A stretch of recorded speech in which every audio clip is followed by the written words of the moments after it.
Selamat datang kembali di channel Profesor Parno.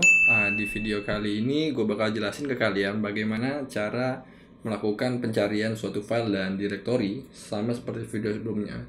Tapi kali ini menggunakan aplikasi Burp Suite.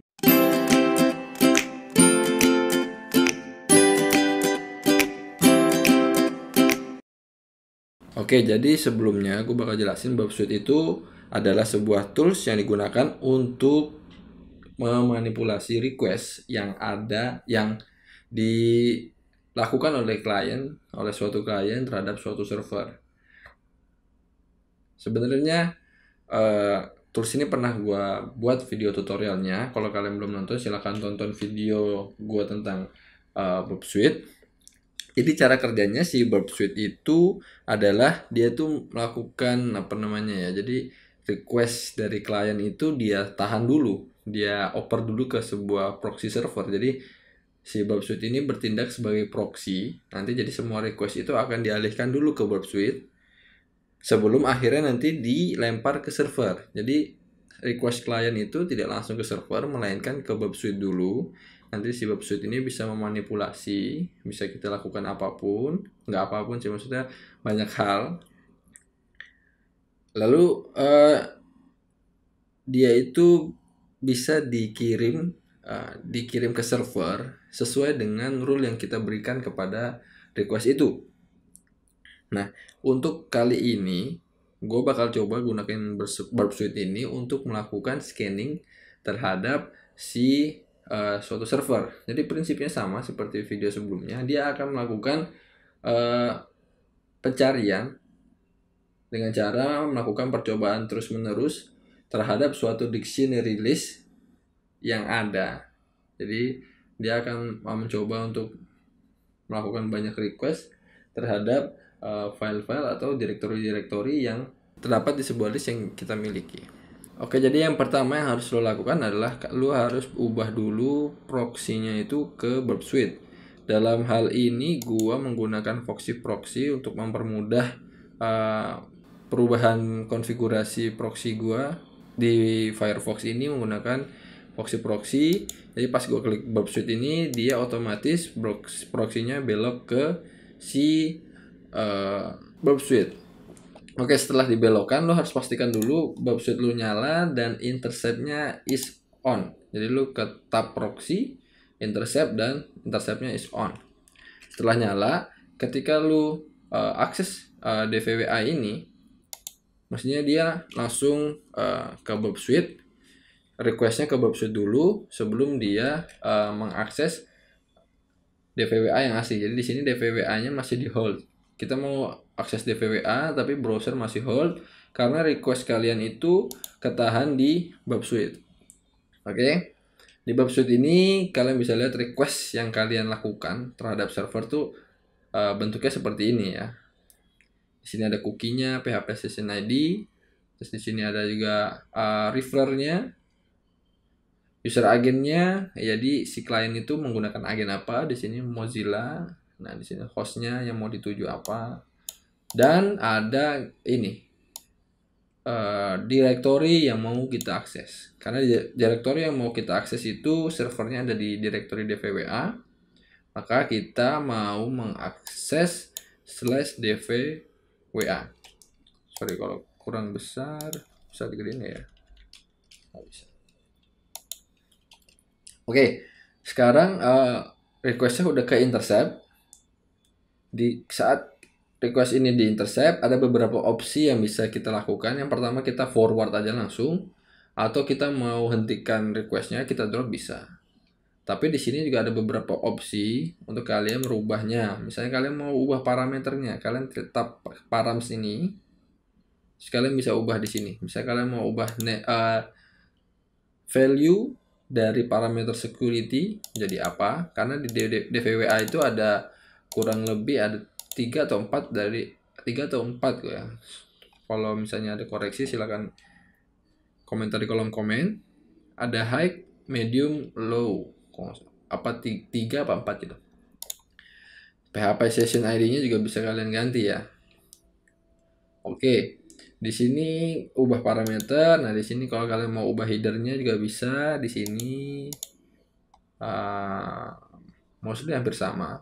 Kalau kalian ganti di sini pun bisa ya, manual di raw-nya atau dalam bentuk hexa. Ini juga bisa. Hexa ini yang biasa terbaca kalau kalian monitor menggunakan Wireshark. Oke. Di sini ada juga action, kalian bisa klik aja di sini. Action ini mau ditaruh mau dibawa kemana, bisa di send to intruder, send to repeater, sequencer. Di sini ada semua tools tambahan, modul-modul tambahan yang ada di si Burp Suite. Oke, atau kalian bisa klik juga open browsernya. Tapi sepertinya ini ada beberapa error karena gue juga jarang sih pakai fitur open browser ini. Oke, karena kita udah dapat nih ya. Selanjutnya yang harus kita lakukan adalah kita mengirimkan ini ke modul intruder.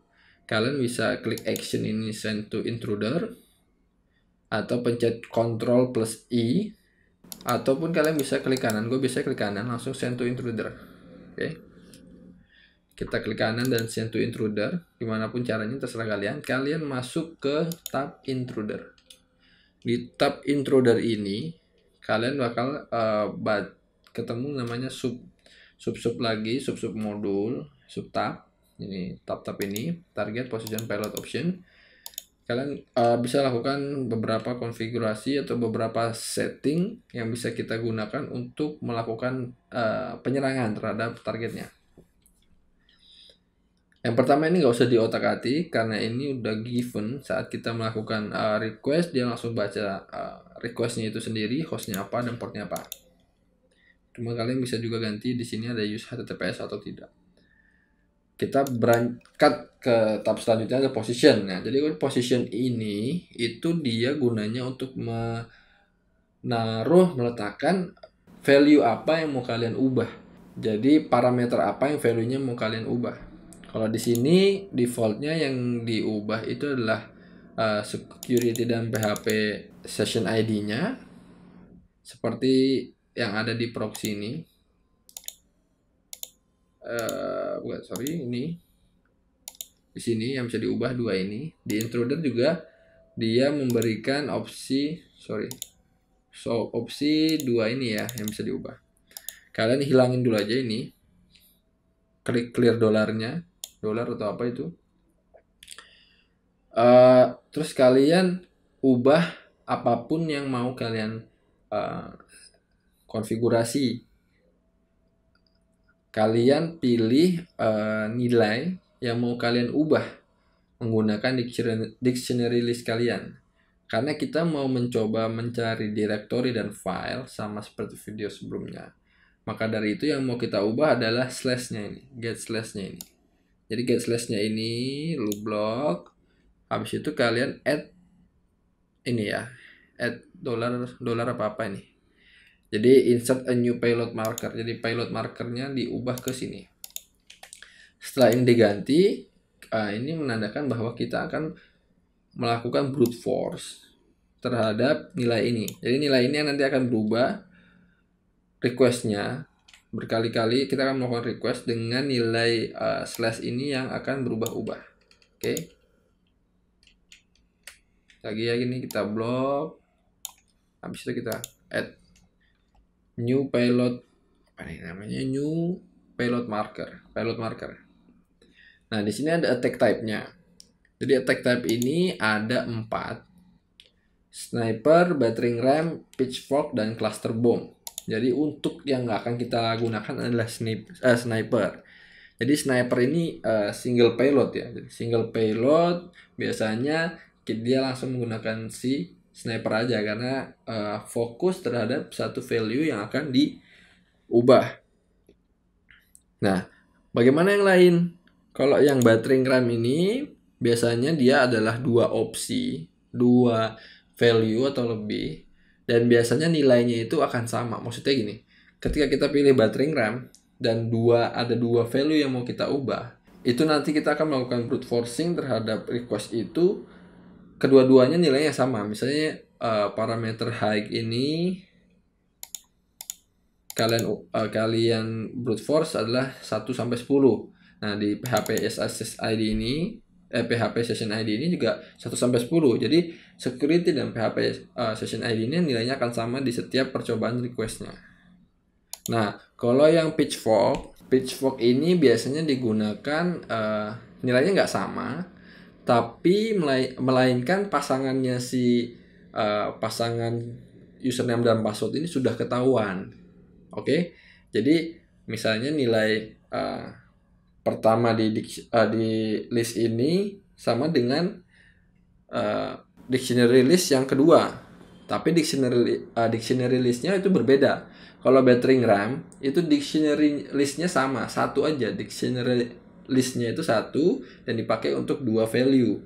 Kalau yang Pitchfork ini dictionary listnya 2, jadi pasangannya itu udah ketahuan. Misalnya di dictionary list A security-nya 1. Nah, habis itu PHP session ID-nya menggunakan dictionary list B dengan nilainya 2. Jadi ntar 1 sama 2. Bisa terus-terusnya sesuai dengan indexing dari dictionary list yang ada di masing-masing value parameter yang mau diubah. Nah, yang paling memakan waktu atau biasanya sangat brute force sekali yaitu cluster bomb. Jadi cluster bomb ini dimana kita menggunakan lebih dari 2 parameter yang mau kita ubah, dan kita menggunakan dictionary list yang berbeda-beda, tapi nanti dia akan melakukan percobaan terhadap 2 parameter ini, misalnya username dan password ya, untuk lebih mudahnya. Jadi username punya list sendiri, password punya list sendiri, tapi username ini bakal mencoba satu persatu password. Jadi pertama dia akan mencoba username A. Username A, dia akan mencoba password dari 1 sampai X. Oke.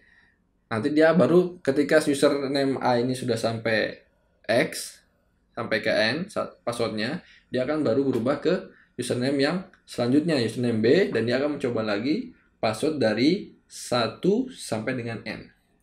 Oke, setelah DVWA ini kita dolarkan, berarti kita mau merubah nilai ini pada setiap requestnya.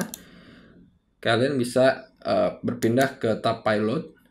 Di payload ini kita akan memasukkan payload list yang akan kita gunakan. Nah, kita akan menggunakan payloadnya yaitu simple list. Oke.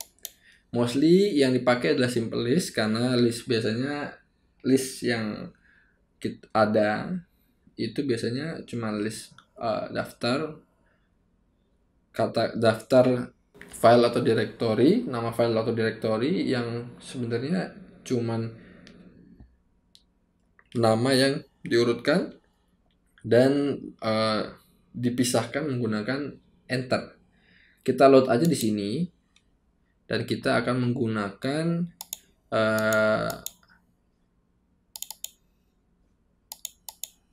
list yang ada di Kali Linux di folder div, di user share, habis itu di word list, sorry, di div, dan kita pakai misalnya yang small. Oke, kita open, dia akan mengenerate beberapa beberapa nama yang sering digunakan dalam nama file atau directory. Kalian bisa pakai directory list apapun, atau kalian mau pakai directory list yang kita gunakan di video sebelumnya juga nggak masalah. Setelah ini kalian bisa gunakan start attack, atau kalian bisa juga melakukan payload encoding ini. Kalau kalian butuh payload encoding, kalian bisa klik ini. Dalam hal ini gua rasa nggak perlu. Jadi payload encodingnya itu standar URL encoding yang kayak misalnya spasi diganti ke %20 kalau nggak salah. Seperti itu ya. Ini nggak usah pakai URL encoding dan kita start aja. Start attack-nya karena semuanya sudah siap. Optionnya tidak kita pakai default pun tidak masalah. Kita start. Sebentar. Oh, positionnya sepertinya belum gua ganti ke sniper. Oke. Karena cuma satu, kita pasti pakai sniper. Start attack. Oke aja. Dan dia akan melakukan request terhadap servernya sesuai dengan list yang kita masukkan. Kita tunggu beberapa saat. Mohon maaf, sepertinya ada yang sedikit keliru di bagian pilot position. Jadi kita clear dulu. Yang harusnya diganti itu adalah di bagian sini. Jadi misalnya kita ganti dia di ASD gini, terus kita blok dan kita tambahin pilot markernya di sini. Jadi nanti yang diakses adalah DVWA/apa gitu ya. Karena kalau DVWA-nya diganti itu berarti kita mengakses di luar itu. Di luar ini mungkin kita bisa mencari twiki, phpMyAdmin dan Mozilla. Jadi karena kita yang kita mau akses adalah DVWA-nya, di DVWA itu /apa. Jadi nanti ini yang kita masukkan ke pilot markernya. Oke. Pilotnya masih sama, optionnya default, kita lakukan tag lagi.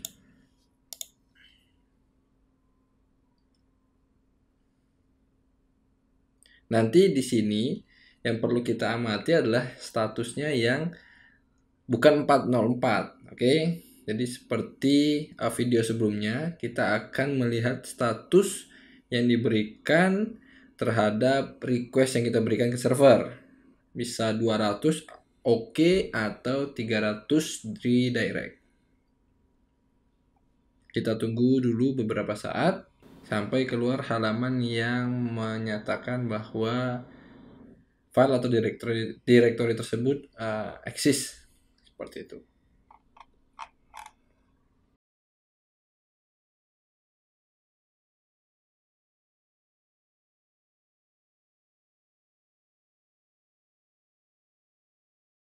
Oke, ini udah ketemu satu halaman yaitu about. Ya, statusnya adalah 302. Kalau kalian mau lihat requestnya seperti apa, kalian bisa klik aja. Jadi dvwa/about agennya ini dengan responnya itu 302 found.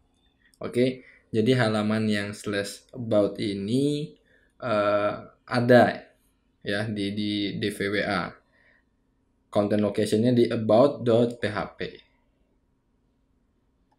Oke, nah itu contohnya kalau kita mau melakukan scanning file atau directory pada suatu website menggunakan Burp Suite. Kalian bisa menggunakan beberapa teknik. Mungkin kalau pakai Burp Suite ini agak sedikit lama mungkin ya, karena dia tampilannya kompleks dengan GUI-nya. Terserah kalian prefer pakai apa, yang command line base atau pakai yang Burp Suite, itu sama aja karena hasilnya pun sama, hanya mungkin tingkat performanya aja yang berbeda. Oke, mungkin cukup sekian untuk video kali ini. Kalau misalnya ada saran seperti biasa silahkan komen di kolom komentar. Kalau misalnya kalian suka dengan konten ini, silahkan di like dan share ke teman-temannya. Jangan lupa untuk subscribe dan klik tombol loncengnya supaya kalian dapat info, dapat notifikasi terkait video yang baru diupload oleh channel Profesor Parno. Thank you for watching and see you in the next video.